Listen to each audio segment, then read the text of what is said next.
We choose to go to the moon in this decade and do the other things, not because they are easy, but because they are hard. Okay, Houston, we've had a problem here. This is Houston. Say again, please. Houston, we've had a problem.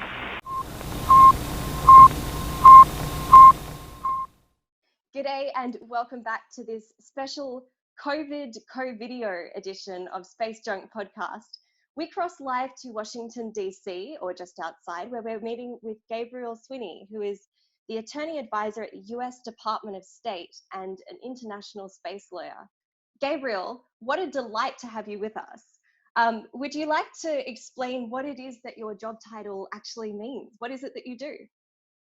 Yeah, and hi everyone from the corner of my bedroom where I'm here hiding out from the coronavirus. So yeah, I am what we call an attorney advisor at the Department of State. So what that means is that I'm one of the international lawyers here in our foreign ministry. I've been doing that for about 13 years now, and my portfolio at the moment is international space law. So what that really amounts to is I'm sort of the generalist international space lawyer for the United States Department of State, for the US government. I represent the United States and lead our delegation to the Copious Legal Subcommittee. I go to a bunch of meetings around the world, negotiate treaties on space cooperation, and do fun things like this, speak to students and speak to others about space law, what needs to change, what our views are. And I really get to do some interesting thinking, because as many of your viewers probably know, space law is one of those fields that's constantly changing and has lots of gaps and holes that still need to be filled in. So one of the great things about this job is that I get to not just think about sort of what the law is, but I get to think a lot about what the law should be and how it should respond to changing facts and changing challenges that we face, and changes to the international community as well. So it's a really exciting time to be doing all this stuff. Yeah, how did you become a space lawyer in the first place? Was this something that you were passionate about for a long time, or did you kind of fall into it? How does it work? It's this is my dream job. 100% this is my dream job, but I did come at it a little bit sideways. I'm a career international lawyer, so international law generalist is how I started out. Coming out of law school, went straight into the foreign ministry and have been working there ever since. But I've been a space nerd my whole life. I went to space camp 3 times as a kid. Went to Star Trek conventions, the whole shebang. I almost became a planetary scientist as an undergraduate before deciding on to go the legal route. So I've had my eye on this portfolio for years and years, and it finally became available, and I called in every favor I possibly had with all my bosses, got the job, and I'm just loving every minute of it. It's definitely a dream come true. But like I tell students, if you're interested in space law, it's really hard to go straight into space law. It works a lot better for most people if you can kind of sideways in from one other specialty. For me, it was international law, but lots of other people do it through, frequency regulation or export control or something like that. So I got lucky and was able to bring that particular flavor of space law, the international side, into it. Right. Well, that sounds awesome. For people who are not as familiar as you or I, what is copious, or as we say in Australia, copious? The Committee on the Peaceful Uses of Outer Space, but what is that? Where did that come from, and how does it work? Right. The Committee on the Peaceful Uses of Outer Space is a United Nations body. It's the way I like to describe it is, for anyone who's ever done Model United Nations or seen something about the United Nations on TV, it's like that. It's what it literally is it's a room where every country in the world who wants to show up and have conversations about outer space gets to show up a few times a year and talk about outer space. Like I said, it's set up by the United Nations. It runs out of one of the headquarters they have in Vienna, in Austria. And 3 times a year they meet, 2 weeks on scientific and technical issues, 2 weeks on legal issues, and then 1 2-week session on what we call the plenary that sort of brings everything together. And all these countries, I think it's 90-something countries, get together now, work through an agenda about sort of pressing issues on space technology, law, all of it, update each other on what they're doing, and then talk about what needs to change or what might need additional work. For example, it's where a lot of non-binding guidelines have been developed. Things like orbital debris, the use of nuclear power sources in space, and other topics are often negotiated there. It's also where, frankly, a lot of more difficult conversations can have in a relatively safe space. What I mean by that is, if something has happened that one country is not happy about, that they have a grievance with some other country or a problem, it's a place where those grievances can be aired and they can be talked out and countries can debate it. And a lot of times that's frankly all that needs to happen, is to have that sort of mutual airing of problems. And so far in outer space, we've been able to work through most major disputes in that kind of a manner, just sort of talking things out and adjusting the way we operate. And copious United Nations process gives us a place to do that on top of all the more substantive work that they do. Right. Which brings us to the chosen article of the Outer Space Treaty for our discussion today, which is Article 9, particularly the first bit of it. I'm going to read it for those of us who don't have an encyclopedic knowledge of the articles of the treaty, which I think is almost the entire world population.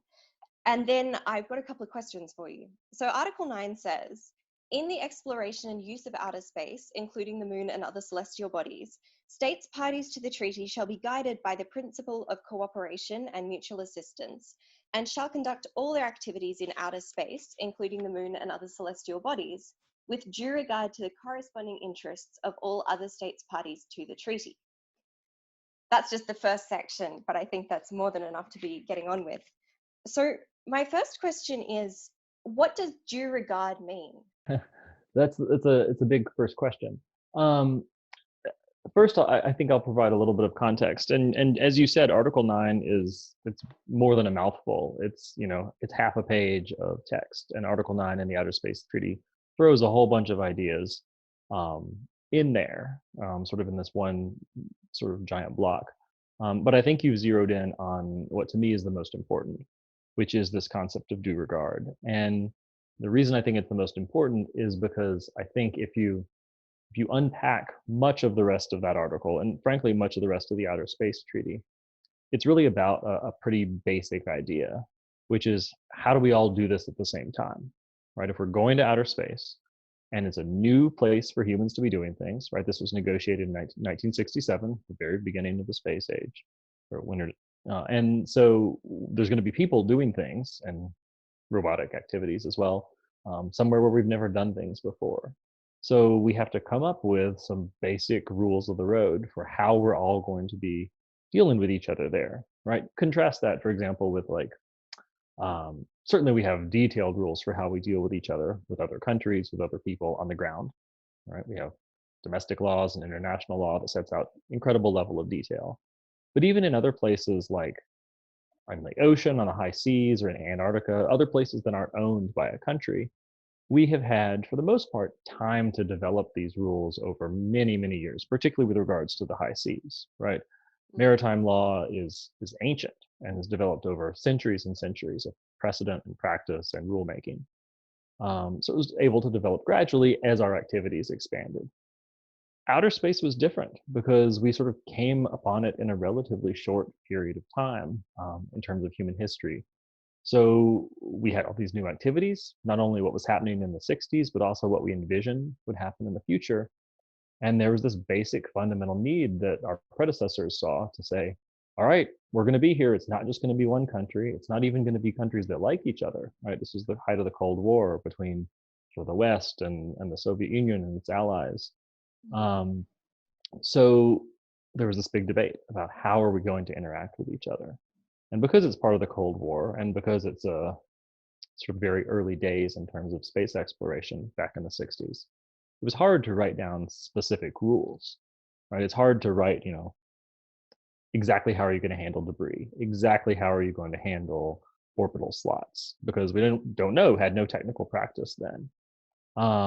So what they did instead was to write a treaty of principles, these very high-level general principles that hopefully then could guide behavior. And I think due regard is probably the most interesting and the one that, frankly, I expect us to to turn to and lean on the most in the future as we deal with some new space activities that are going to take place.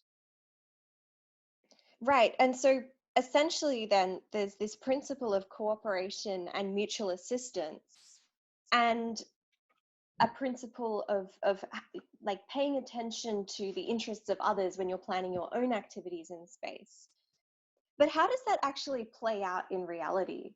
Because when it comes to things like taking orbital slots or managing debris, just to use the two examples that you raised earlier, I can imagine that for countries it would be very tempting just to say, well, we can get there first and we'll just do what we want to do. And with debris, maybe you could say, well, there's some element of mutually assured destruction. If there's enough of a debris cloud created, that people probably won't do that. But when it comes to establishing rules of the road and ways of working together, to me it seems quite astonishing that this wording was agreed on at a time of great international tension. It's fascinating that they were able to reach agreement not only on this but on the rest of the Outer Space Treaty at all. Quite frankly, it's a major achievement. Due regard is it's not a technical term, but it's clearly a weasel word, right? In many ways, right? It doesn't, like I said, it doesn't tell you specifically what to do, and we can unpack that phrase a little bit and see what it says and what it doesn't. But it was clearly the kind of term that, as someone who's negotiated international agreements before, I know a compromise when I see it. It's one of those things that everyone can read in what they want to read into it and go home and sell it to their governments and be happy.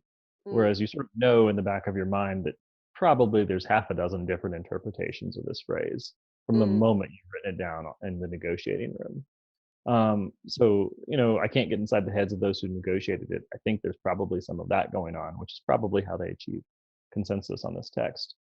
But if you actually look at the words, due regard to the corresponding interests of other parties to the treaty, you started out the conversation by saying, what the heck does that mean? Right. And I don't have a quick answer to it, but I can tell you what it probably doesn't mean, or what it means you can't do. Let me rephrase. It means that you can't completely ignore what other people are doing in outer space, right? And I think this is a good and necessary corrective to, say, Article 1 of the Outer Space Treaty, which starts the treaty with this very big focus on freedom of action in outer space. That exact phrase isn't in there, but it's freedom of use of outer space. And if you just stopped at Article 1 of the Outer Space Treaty, you'd say, my goodness, parties to the Outer Space Treaty can just go to outer space and do what they want, just like you said. If you're the first person there or the first country, you get to do sort of have the first mover advantage and can do what you want. Due regard says, yes, you have this freedom of use and access of outer space, but whatever you do, you yourself do need to think about how that affects others. So you can't completely ignore the impacts of your activities on others. So that's one sort of bounding condition, that you can't just do literally whatever you want.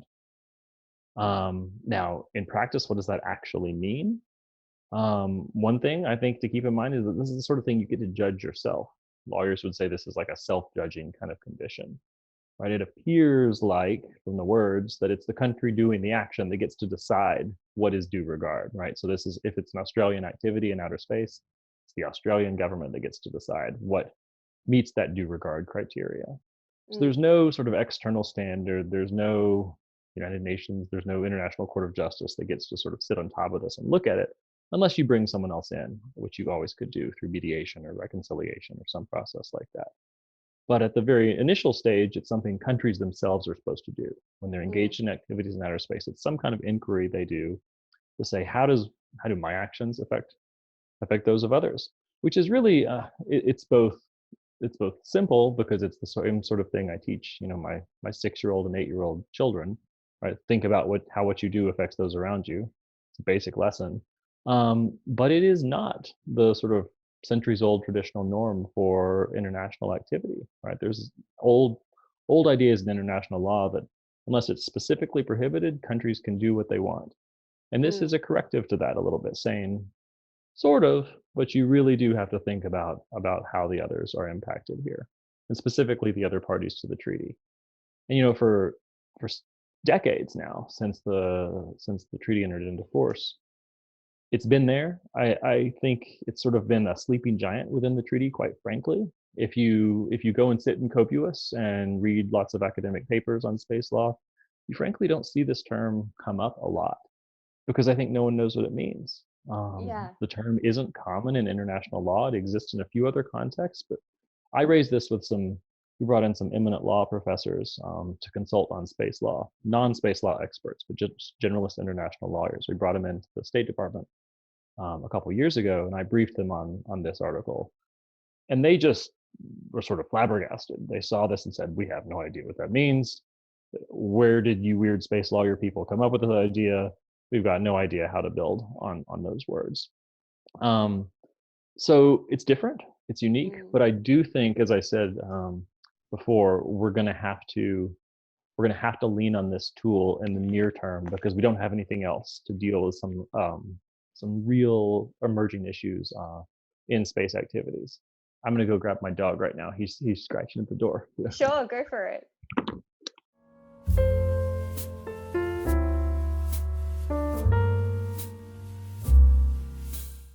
This is Wendell. He might participate for a moment or two before he disappears. Yeah. Oh my God, he's lovely. Thank you. Is he? He's gonna be here. Is he an expert in space law? He is. He hears me talk about it all the time. Yeah. Oh, yeah. Bark once for due regard. Exactly. I find it interesting to think about due regard because I guess from an American or Russian context or Chinese context even, due regard to the interests of other states' parties would kind of take on a meaning of particularly those other the other countries who have space activities, right? But from the Australian perspective, when I read this particular wording, I think, oh, great. So what it's saying is that Russia and America and China and India need to be careful what they do in space because it will affect all of the states parties to the treaty, most of whom don't really do things in space. Australia is sort of up and coming, or we like to think so, but there are many countries who are a party to this treaty who don't really have space activities themselves. And I guess on my reading of this article, that would mean that other countries have to think about their interests as well. Is that, do you think, I don't want to say correct, but like a valid reading of this particular article? Or do you think it does mean more in the sense of within space to others who are also in space? No, I think we should take the words of the treaty for what they are. And if the drafters of the treaty had wanted to say you need to care about other spacefaring nations, they could have written it more narrowly. And the fact that they said, corresponding interest of all other parties to the treaty, I think was a very intentional choice because certainly back then, still today, but even more so back in the 60s, there were, as you said, only a few launching states. So I think it's clear that there's a connection between this idea that you have to watch out for all the states parties, as well as the earlier ideas in the Outer Space Treaty about exploration and use being the province of all mankind, the outer space being for the benefit of all states. There's a clear tie back, I think, to those concepts as well. Right. So that whatever you're doing, not only can you not screw up the activities, or at least not only can you ignore the impacts of those others who are in space with you, but also those who might be in space or those other parties to the treaty who are just on the ground doing normal life. So what are some things, like practically speaking, that could invoke this particular article of the treaty? What is it that I could do in space that would require me to give due regard to the interests of others, or that might in future, you think, come into play? So this is exactly why I've been thinking about due regard a lot. And I came at it a little bit sideways because one of the things I do in my job is I hear from private sector actors who come and talk to me about the problems they're facing, but also the plans they have for what they want to do in terms of new space type activities in outer space. And I started hearing similar things from people who were doing what appeared like very dissimilar activities. So for example, of course, the United States spends a lot of time thinking about the space resource utilization, right? Mm. Countries and companies and nonprofits and various actors who might want to use resources located on the moon and asteroids or elsewhere. And one of the many issues that raises is how do you deal with the operational side of resources? In other words, if you have a mining operation, does that create some sort of debris? On an asteroid, it might create a relatively large debris field because the gravity is pretty low. How do you deal with solar power collection? If there's only a few areas on the moon that collect solar power, but they could be shaded by other operations, how do you deal with that? So you've got solar power, you've got resource utilization. I've heard from companies, individuals who are interested in doing space tourism, like space hotels. And Mm. one of the very first things they'll tell you when you sit down and talk to them is, all right, we know how to build it, we know how to operate it. What we can't do is keep people from running into it or coming up and peeking in the windows or doing activities that make our operations unsafe. Right? Mm. It's one of those things you don't even think about until someone points it out to you. If you run a hotel on the ground, you can feel confident that the police will come and keep someone from, running a bulldozer right up against the side of your building or from building a giant, 300-story building 1 inch away from your building and blocking all the light. There's Yeah. rules about those kinds of things. In outer space, there aren't, right? So people who want to build a space habitat for tourists, there's this aspect they just can't control. So that's another example. And there's others as well. You could think about satellite servicing, where companies are creating satellites that have manipulator arms, the ability to maneuver, go up and approach, do proximity operations, and repair and potentially otherwise mess with other satellites.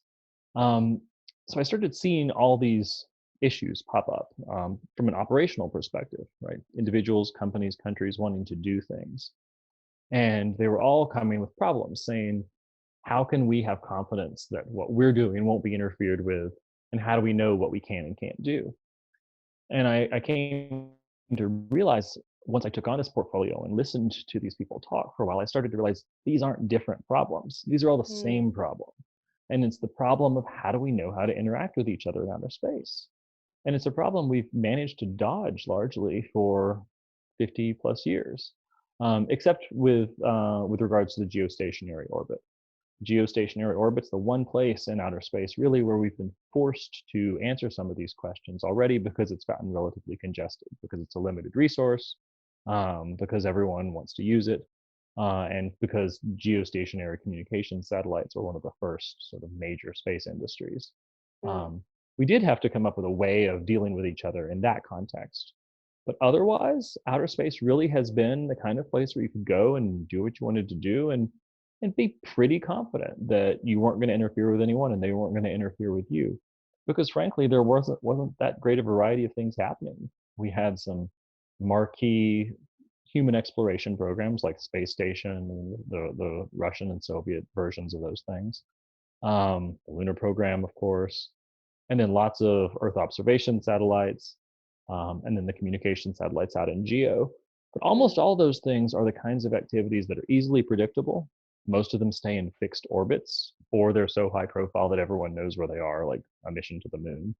Um, but otherwise, they're the kinds of things that's easy to work around, right? You just all kind of find your orbits, and it's just a technical matter to deconflict your activities.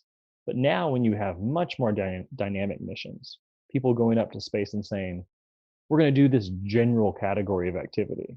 We're going to space mine, and maybe we can tell you what our first target is, but we can't tell you what our 10th or 20th target is. We can't tell you what the debris cloud's going to look like because we're not there yet. Mm. And we can't tell you what kind of zone we'd like to have around our space habitat because we don't exactly know what kind of vehicles we're going to have coming or how many tourists we're going to have.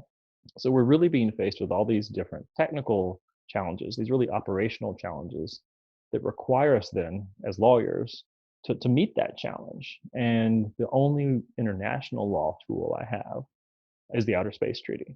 Right. So when these practitioners or operators come to me and say, help give us certainty and help bound our behavior because we don't know what's going on in outer space, I turn to the Outer Space Treaty and flip through it and try to find tools that we can then leverage to meet some of these operational challenges. And that's where I came to Do Regard and said, all right, that's the one. That's the one we're going to have to build out. Not by changing the treaty, but by coming to some understandings, maybe at the industry level, maybe at the international level, depending on the actual question at hand, on what due regard means in that particular context. So it can mean different things for different issues. But that's the tool I think we're going to really have to use to answer these pressing operational problems. So do you think that we're going to have to create new law in the future based on, like, if we start from due regard and then try and build that out, do you think it needs to be international treaties or binding domestic law, or can we do something with non-binding guidelines? Where do you see the future going with it?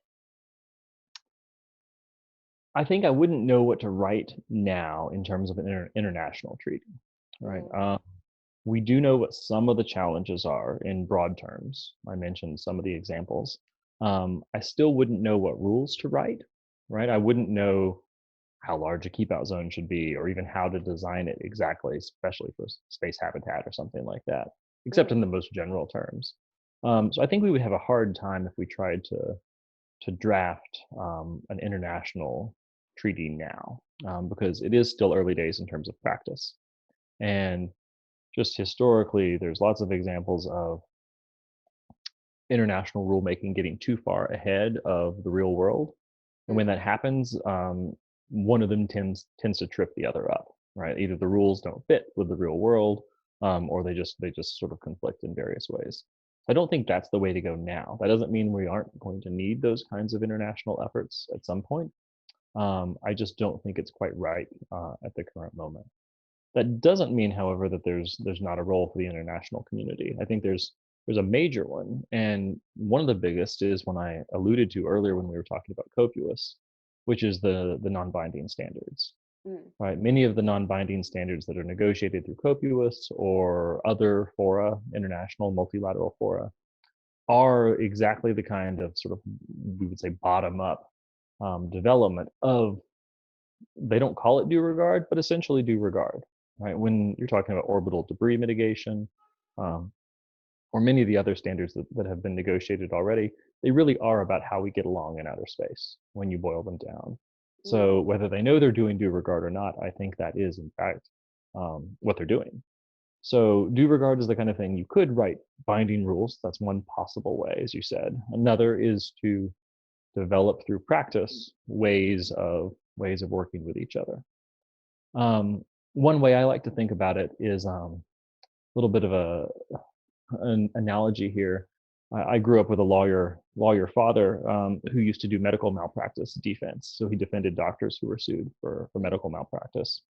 And one of the things he taught me was that, at least in the United States, for doctors, for the most part, there aren't specific rules. You can't look up in a book somewhere that says, how many stitches do you do on a 3-inch incision on a person, right? It's not like the kind of thing that there's a standard written out.